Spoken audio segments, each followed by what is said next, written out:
Well, do you want the good news or do you want the bad news?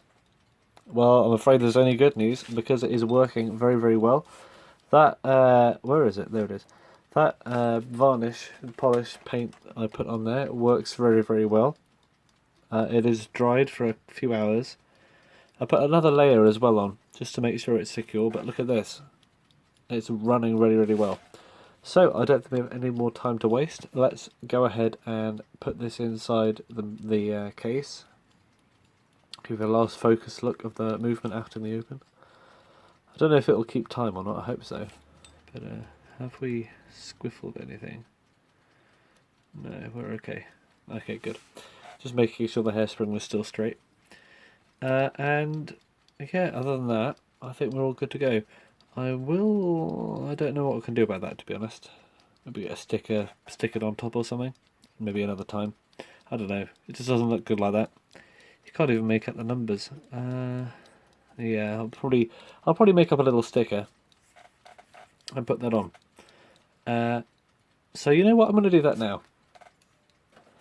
Well, welcome back, and you might be able to hear the print in the background because I have produced, using Microsoft Word, a replica of the what's her name? Hang on, I need to get it now. A replica of the little dial. It's supposed to be the right size. It might look right. The numbers might be completely wrong. Got no idea. So this is the moment of truth. We're going to cut it out and try it on.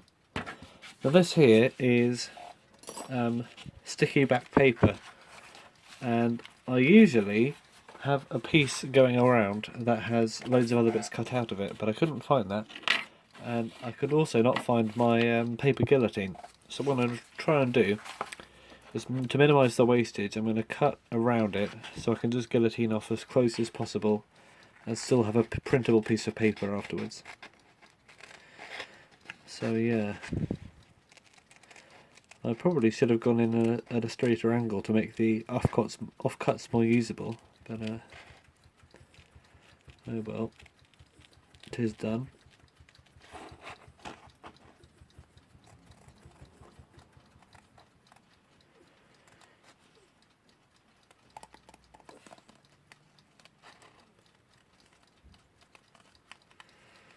Watch, there's some real serious cutting right here. And if this doesn't look good, then I'll just go back to the one that's already there. Like that. Rightio. Got a bit more to cut. And I did this in Microsoft Word.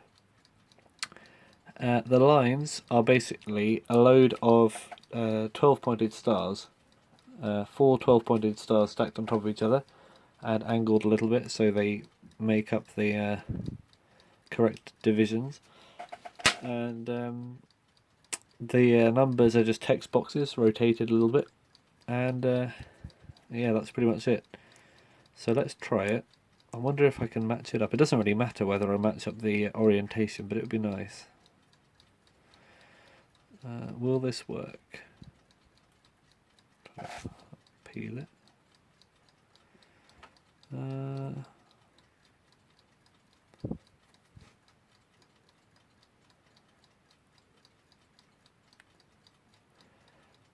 Yeah, I thought this would be the most... the hardest part is peeling the back of the thing off. There we go. And I got this paper off eBay. There we go. Right, the moment of truth. Well, is this a good idea? I don't know. I mean, I'm not going to get another one of these discs replaced, am I? Oh look, there's a little spot we can line up the 12 with. Oh, that's nice. I'll zoom you in and focus so you can see exactly what's going on.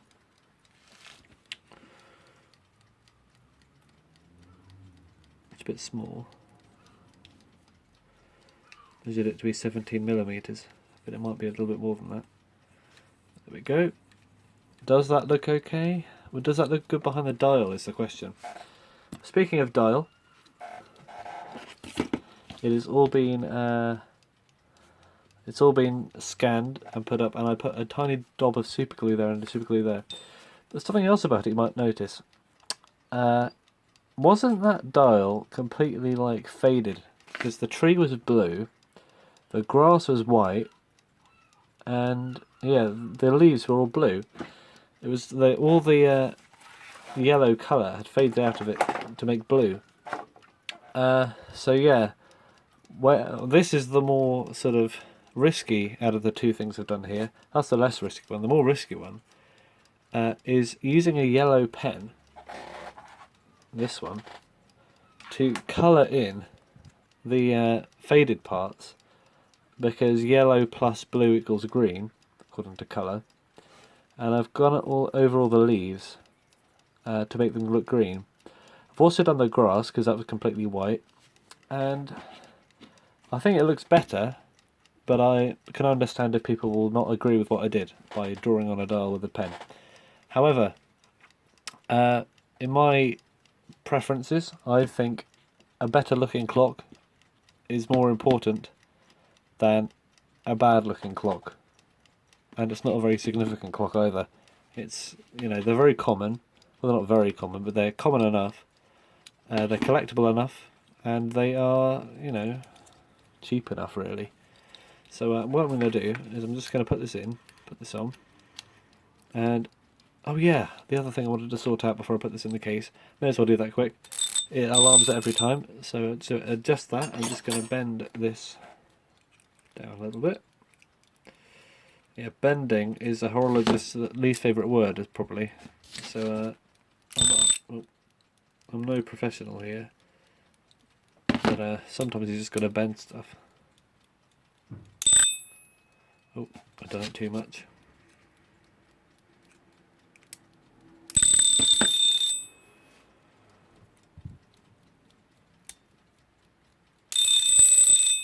Looks like I've done it.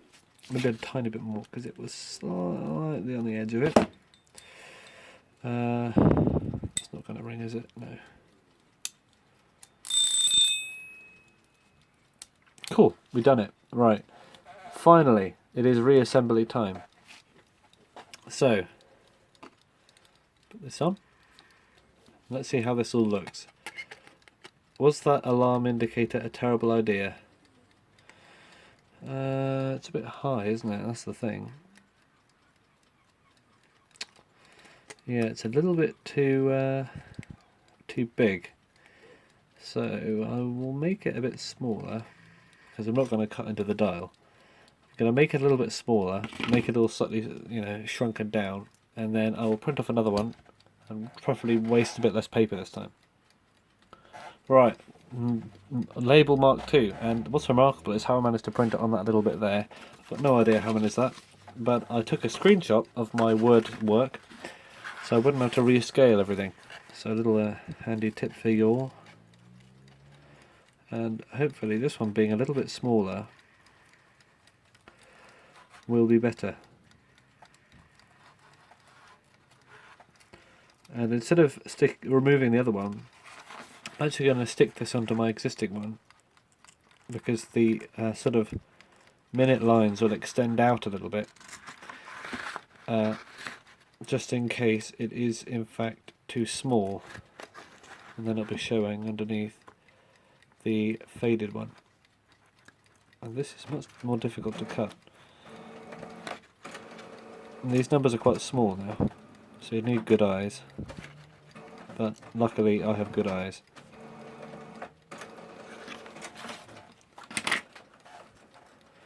Right, I'm doing a lot of paper cutting and stuff today in a what's supposed to be a clock video. Okay. Alright, that's good. That can just stick on there. Oh, that almost looks pretty seamless. It's almost. Oh, that is actually pretty good.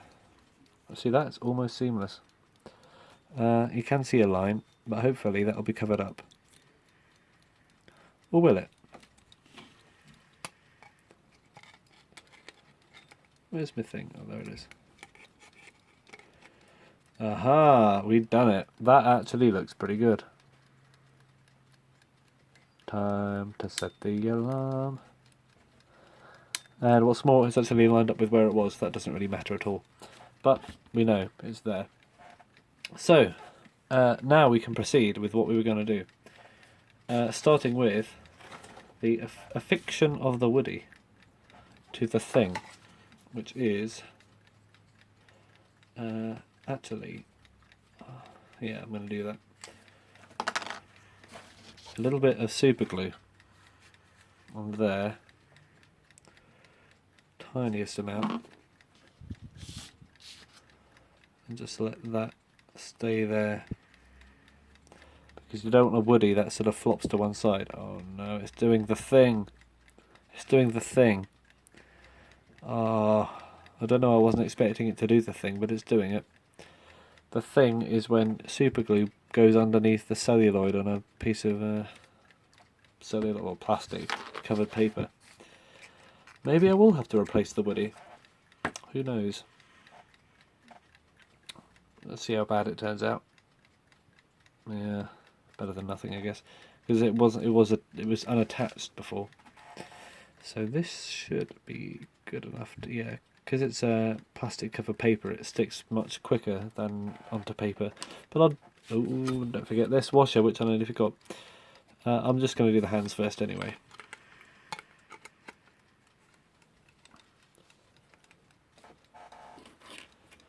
So, because the alarm doesn't have a hand, I'll line it up like this, and then I'll do the same trick as usual, turning the time hand backwards until the alarm moves.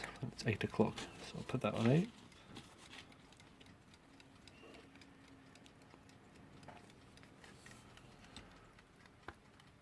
Oh, we do not want to do that. Put it on too far, it's probably going to crash into woody now. A little bit more, there we go. Right, and the minute hand, which I have reluminized, like that. So let's set the alarm to 12 o'clock.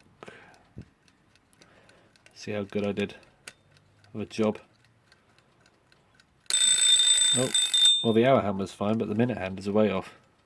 There we go. Alright, why is there a little bit of blue tack in there? It's bizarre, isn't it? Maybe it's supposed to be on there. I didn't put that on there. There we go. It's still there, isn't it?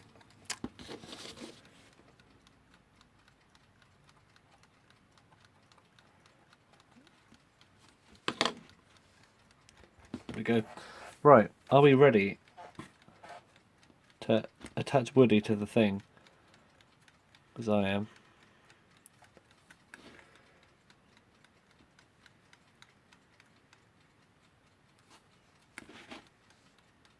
Ah, looking good. Push him on a bit more, like that. That looks great. So, let's put him inside the thing. This is a case I wouldn't mind repainting one day, but I don't have any paint or paint stripper right now, so I will not do that yet.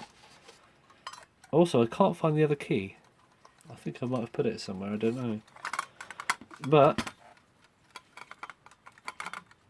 any hand clashes, that's the main worry.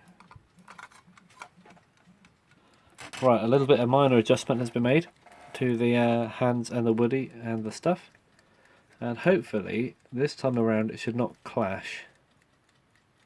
Slight bend needed actually. Oh dear. Hang on a minute.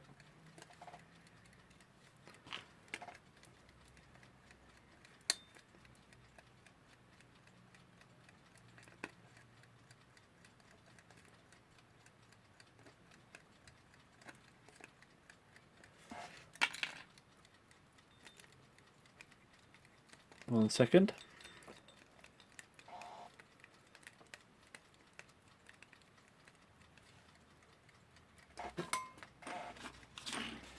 Right, let's try this again.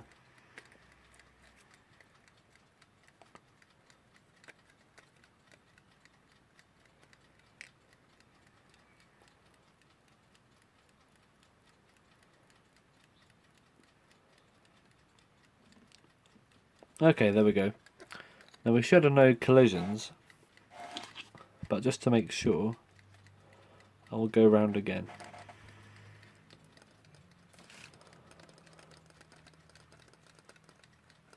Yeah, we're fine. Alright. Good.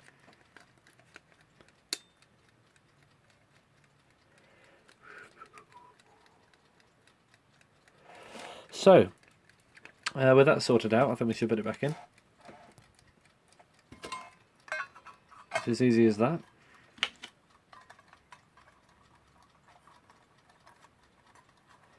And because there are no screws on the back of this one's just held in with the bezel. So I'll put that in there, put that in there.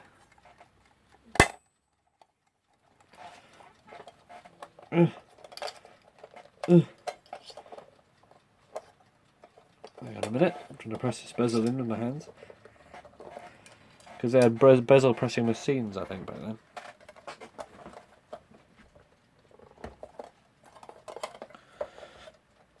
Right, I think we have it there.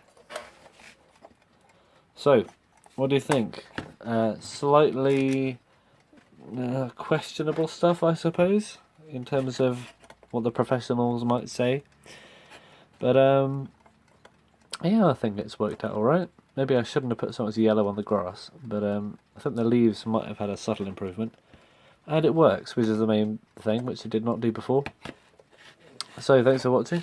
This, I'm not going to say restoration, this repair of a Woody's Westclox. And make sure you are subscribed, and also subscribed again, because a lot of videos are going to be coming out.